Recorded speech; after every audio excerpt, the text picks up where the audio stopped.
Importante que escuchemos las cosas que tiene para decir. Es un compañero muy lúcido que ha aportado mucho en todos estos años. Para los jóvenes, para nuestros compañeros, les pido que presten mucha atención, lo va a decir más.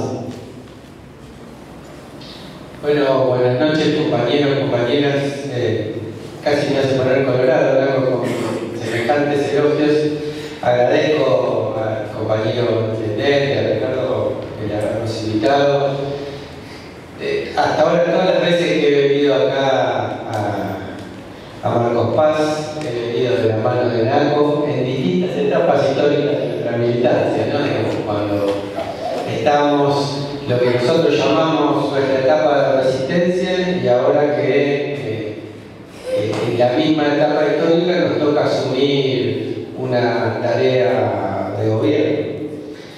Realmente muchos de los elogios que hace NACO no son merecidos, pero vamos a tratar de meternos un poco en esa batalla ideológica que, como bien decía, repitiendo a nuestro vicegobernador, es la madre de todas las batallas.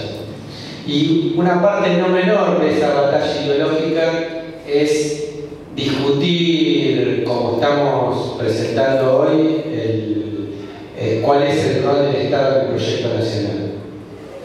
Yo voy a tratar de ser lo más breve posible, digo, también sabiendo que voy a mentir, igual que cada uno de lo que hizo le dijo que iba a ser breve y se alargó, pero digamos, porque a mí también me interesa mucho más que hablar, escuchar y dialogar con ustedes, escuchar cuál es la mirada que tienen, porque yo creo fundamentalmente que se construye la mirada sobre el Estado con una mirada federal, con una mirada plural, con una mirada que la manera de construir qué política de Estado y qué proyecto nacional queremos no es solamente mandando, sino es escuchando.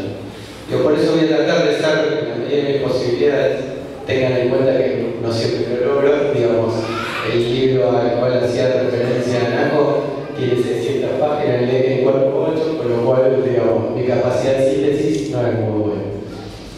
Pero lo primero que me parece interesante para que nos pongamos a discutir en relación a este tema es precisamente qué es el Estado, ¿no? Digamos, recién el compañero intendente decía, durante muchos años hubo el Estado raquítico, y nosotros no queremos ese Estado raquítico. Quizás cuando alguien habla del Estado tiene en su cabeza, sobre todo quizás los más grandes, los más jóvenes, ni siquiera van a darse cuenta de qué estoy hablando, a la empleada de Gasalla diciendo para atrás, ¿no? Digo, la idea del Estado es una especie de burocracia que es una máquina de impedir los sueños de la mayoría o de meterle la mano en el bolsillo, porque el Estado es cuando me llega una boleta de algo, y esa es la idea de qué es lo que es el Estado. Bueno, la verdad que el Estado no es eso, ni es una cosa maquínica, ni es la estructura burocrática, sino que en todo caso el Estado es la comunidad políticamente, jurídicamente organizada, es decir, es una estructura que trasciende incluso al gobierno. Cuando NACO decía tenemos que ponerle nombre y apellido a ese Estado, en realidad se estaba refiriendo que uno le puede poner nombre y apellido a cada gobierno.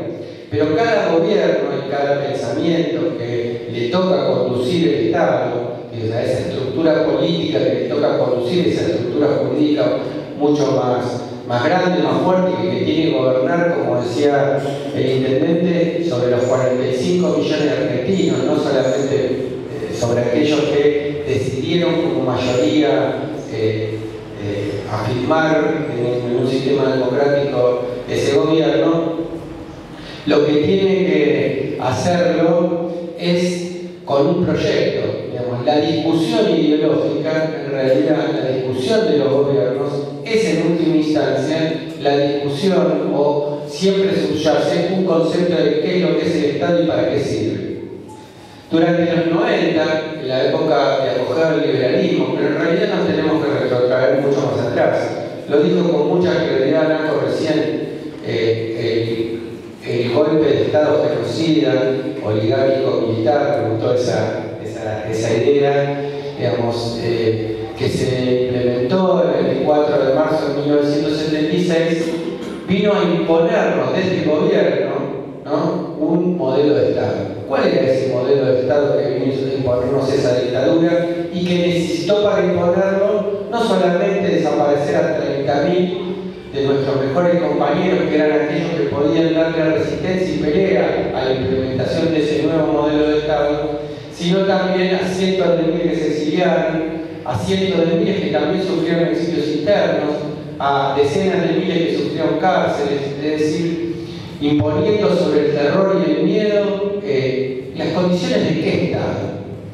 Decía con mucha claridad Naco que nosotros alguna vez nos hemos comido en la magia de hablar de un Estado ausente, pero a mí me gusta más este concepto de Estado raquítico. Digo, no sé si tan raquítico, digamos, pero era un Estado que era criticado en aquella época, y acá también me refiero a los más viejos, cosas que los más jóvenes se van a quedar afuera, criticado permanentemente en los medios de comunicación. ¿Quién no recuerda que ya peine canas a la famosa doña Rosa de Neustadt, que era el argumento mediante el cual se castigaba todo el tiempo en los programas políticos a la idea misma del Estado? Y esto se produjo durante la dictadura y continuó también durante toda la etapa del alfonsinismo, toda la etapa del menemismo, toda la etapa de la Rúa. Es decir, una continuidad más allá de la dictadura de ese modelo de Estado. ¿Cuál era ese modelo de Estado? Yo creo que acá vuelvo a citarlo, Naco lo dijo con mucha claridad. Es un Estado ausente para las mayorías populares y un Estado presente para defender los intereses de los grupos económicos.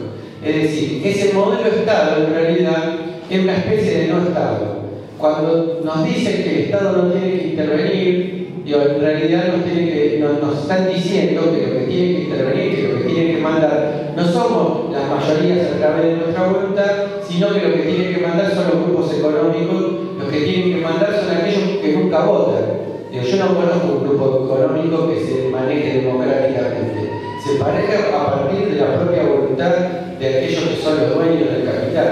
Y de alguna manera, ese era el proyecto político, ese era el proyecto de Estado que tenía esa dictadura y que tuvieron esas democracias condicionadas por uno de los mecanismos que se implementaron durante este tiempo que condicionaba la voluntad de los argentinos, que fue la cuestión de la deuda externa, ¿no? Ustedes saben que durante la dictadura se incrementó la deuda externa argentina de 6.000 millones de dólares que había en el 76 a 43.000 millones de dólares que hubo en el 83 cuando se fueron los militares.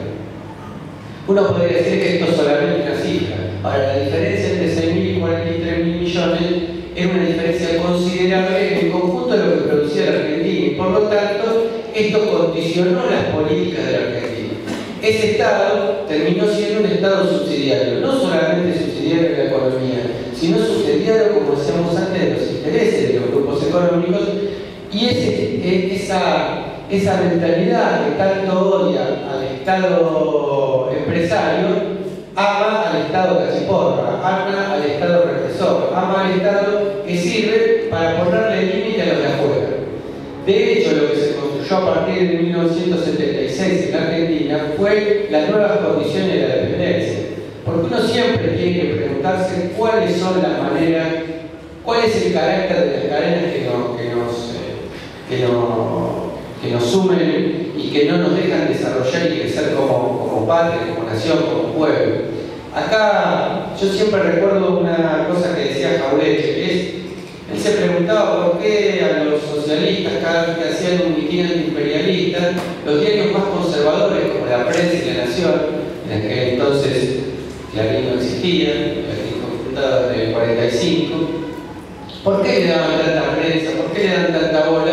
Y sin embargo, cuando decía ellos, se refería a Forja, hacían cualquier cosa y la prensa los ninguneaba directamente, no ponían ni media palabra sobre lo que ellos estaban organizando. Y él se respondía a sí mismo. Lo que pasa es que cuando el Partido Socialista habla del antiimperialismo, habla del antiimperialismo norteamericano. Y nosotros, cuando hablamos del antiimperialismo, hablamos contra los ingleses. Y como la Argentina en aquel entonces no dependía de los norteamericanos, dependía de los ingleses, los podían dejar cacarear durante un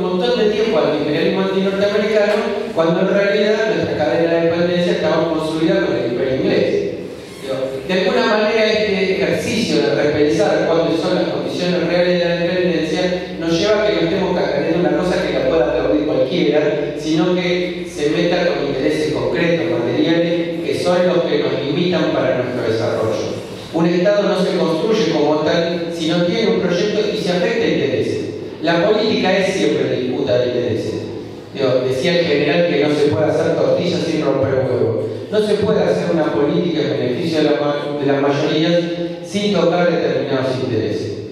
Vuelvo citando acá al amigo Naco, cuando se tocó la renta extraordinaria de la papa húmeda, de la cual deberíamos poder disfrutar todos, no solamente aquellos que tienen alambrada la tierra, porque todos vivimos en este país y todos somos los dueños de esta tierra, los dueños en el más profundo sentido de la palabra.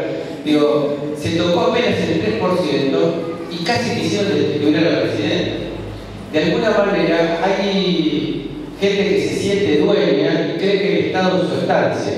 Digo, esto pasó hace 100 años cuando impusieron el otro Estado que también fue impuesto sobre un genocidio en el modelo de dependencia con los ingleses, ese modelo agroexportador, ese proyecto de país que era el modelo agroexportador, como lo hicieron en el 76, 100 años después, masacrando, como decíamos antes, a más de 30.000 compañeros e imponiendo esas nuevas condiciones de dependencia que tienen que ver con lo que llamamos globalización, que tienen que ver con una concepción que muchas veces niega el rol del Estado. Por eso cuando hablamos del Estado, y cuando hablamos del rol del Estado, tenemos que tener bien claro que el Estado es la trinchera que tenemos la mayoría para defender nuestros intereses. Porque el Estado, en última instancia, es la condensación del poder, de la correlación de fuerza y de poder al interior de una sociedad. Y si nosotros tenemos la mayoría, si nosotros somos mayoría, si nosotros podemos, con el pueblo organizado, demostrar que nuestra verdad es la que apoya a la mayoría de los argentinos, entonces así podremos construir un Estado que defienda los intereses de las mayorías populares. Acá me meto con otro de los temas interesantes que tocaban antes y me parece que bien valen discusiones, ¿no? Estamos en una época que empieza a ver la discusión sobre la reforma constitucional. ¿No? ¿En qué importa? ¿En qué importa la vida cotidiana de cada uno de nosotros o realmente es algo que no tiene impacto la reforma constitucional? Bueno, si la reforma constitucional habilita a que nuestra presidenta tenga otro periodo presidencial, puede hacerlo de modo directo. Yo igual te compartí con mi compañero y creo que es la propia Cristina la que no tiene la voluntad de hacer un nuevo periodo presidencial y de hacer una reforma para eso. Pero sin embargo estoy completamente de acuerdo en la necesidad de hacer una reforma constitucional. ¿Por qué esa reforma constitucional impacta sobre el proyecto de Estado que nosotros tenemos que construir? Porque las reformas siempre van atrás de los cambios de la correlación de fuerza, porque las reformas siempre son reflejo de un cambio de la correlación de fuerza y sirven como lugar sólido para el cual no ser desalojado fácilmente en esa conquista, sea para un lado, sea para el otro. Pongo ejemplos de esto, digamos, y voy a citar también una anécdota para afirmar lo que estoy diciendo, de nada menos que el gran forjador de la Constitución de 1949, que se llamó Arturo Sampaio. En la década 60, unos sindicalistas pertenecientes al bandolismo, que en esa época estaba bastante combativo, particularmente en esa coyuntura, van a Sampaio y le dicen: nosotros estamos haciendo un plan de lucha y lo que queremos hacer es que usted nos escriba una constitución que sea mejor que la constitución del 49 para que nosotros la tomemos como bandera del plan de lucha. Y Sampaio les dice una cosa: miren muchachos, el derecho siempre refleja los cambios en una sociedad. Ustedes vayan, hagan la revolución que quieren hacer y después vienen y yo les escribo la constitución más linda que quieran. Pero si no, lo que les estoy escribiendo es un papelito. Digamos, esta idea de Sampaio es la idea que uno la puede plasmar en la historia. La Constitución de 1949, por no remontarnos al siglo pasado, ¿no? Pero la Constitución de 1949 reflejó el empoderamiento de los sectores populares, el empoderamiento de los trabajadores, los derechos de los niños, los jubilados, de las mujeres, digamos, de alguna manera reflejó esa sociedad que asumía con protagonismo la Y eso fue la Constitución del 49. ¿Qué fue la Constitución del 94? El producto del Pacto de Olivos entre Menem y Alfonsín reflejó la derrota de los sectores populares. Reflejó el Estado desde esa matriz neoliberal. El Estado que piensa en las mayorías como un enemigo. El Estado que piensa en las mayorías como algo a lo cual hay que mantener a raya. En última instancia, el Estado pensado desde el neoliberalismo se parece a la burócrata de Gasalla. Yo siempre me acuerdo cuando un compañero asumió en la provincia de Buenos Aires, en la gestión anterior, como director de emergencia habitacional. Digo, todos los que vivimos en Buenos Aires sabemos que la cuestión habitacional no es una cuestión menor. Yo sé que ustedes viven en una ciudad tranquila, donde no hay este tipo de conflictos, pero en el Gran Buenos Aires está en llamas esta cuestión de habitacional. Y este compañero que asumió ahí fue a hablar con el que era el subsecretario de tierras, del cual dependía la emergencia habitacional, y le dice, bueno, yo quiero empezar a